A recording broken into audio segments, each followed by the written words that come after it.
Wow, nagwapo oh. Binata na si Puti oh. Dito kami ngayon. Sasaing ako. Sa kahoy oh. Meron nung kabubuhang ginawa. Ginawa akong takip tong plastic. Ayun, naluto. Saing sa kahoy. Yan. Naluto yung bubito, no? Basta ko po eh. Tapos mag-iihaw tayo ng isda. Yan. Ihawin natin. Budol pie tayo mamaya. Diba?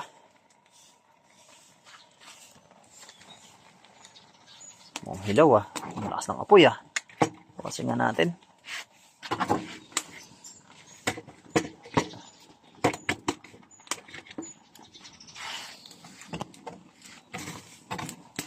Parang napalakas yung apoy ko.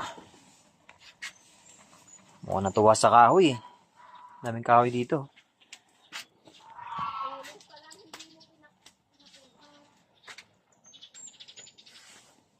Hi ka nga Puti. Hi.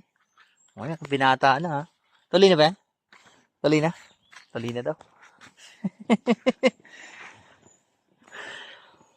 Busy. Yan. Ihaw.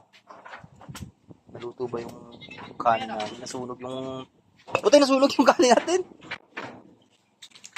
Parang pati yung isda natin, sunog din ah. Ito sa larin oh. Ayan oh.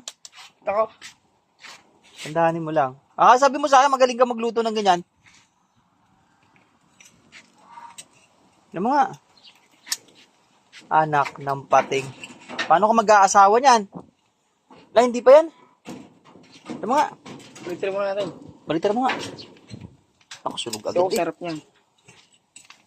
Dahan-dahanin mo lang yung apoy. Parang lakas ng apoy natin. Hindi. Sarap lang yan. Sakto lang ba yan? Sakto lang yan. Yung tilapia, isa yung mga tilapia. Iwan yung tilapia. Kalasi namang hawak ng ano na yan, ng tong na yan.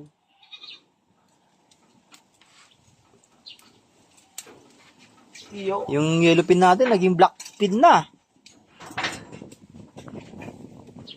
Yun, oh. Ayos. Panalo. Siyempre, baka si Puti yan. Baka ako yan.